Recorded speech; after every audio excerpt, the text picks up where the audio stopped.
So ഞാൻ നിങ്ങളായിട്ട് ഒരു പെൺകുട്ടിയുടെ വളരെ ഡിസ്റ്റർബിംഗ് ആയിട്ടുള്ള സ്റ്റോറി ഷെയർ ചെയ്യാം. So this happens in 1960s. കുട്ടിയുടെ പേര് ജീനി എന്നാണ്.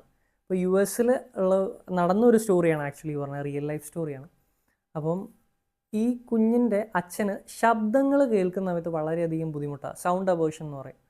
അപ്പം ഈ കുഞ്ഞ് ഒരു 11 മാസം വരെ ആസ് പെർ ദ റെക്കോർഡ്സ് എല്ലാ മൈൽ സ്റ്റോൺസും പ്രോപ്പറായിട്ടുള്ള രീതിയിലാണ് അച്ചീവ് ചെയ്തത്.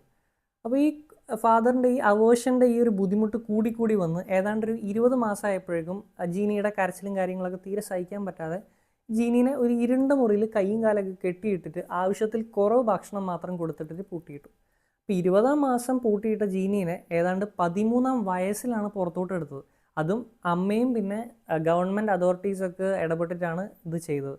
അപ്പോൾ ഈ 13-ാം വയസ്സിൽ പുറത്തു വന്ന കുട്ടിയെ കണ്ടിട്ട് എല്ലാവരും ഞെട്ടി. അതായത് 13 വയസ്സുള്ള കുട്ടി സംസാരിക്കുന്ന ഏതാണ്ട് 1 വയസ്സ് അല്ലെങ്കിൽ 2 വയസ്സുള്ള കുട്ടി സംസാരിക്കുന്ന പോലെ.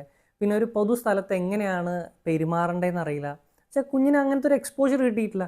അത്രയും നാളെ ഏതാണ്ട് ഒരു 10 വർഷത്തിൽ കൂടുതൽ കുഞ്ഞ് ഇരുണ്ട മുറിയിൽ ആരോടും സംസാരിക്കാതെ ഇരുന്നത്.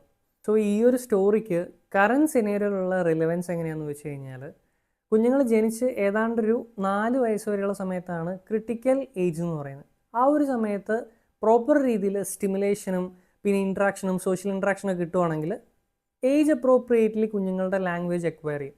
ഇൻ കേസ് അതിലെന്തെങ്കിലും ഒരു കുഴപ്പം, അതായത് പ്രോപ്പർ രീതിയിൽ ഇനഫ് സോഷ്യൽ ഇൻട്രാക്ഷൻ അല്ലെങ്കിൽ സ്റ്റിമുലേഷൻ കിട്ടിയിട്ടില്ലെങ്കിൽ ഏജ് അപ്രോപ്രിയേറ്റ്ലി ലാംഗ്വേജ് അക്വയർ ചെയ്യുന്നതിൽ ഒരു ഡിലേ വരാനുള്ള സാധ്യത വളരെയധികം കൂടുതലാണ്.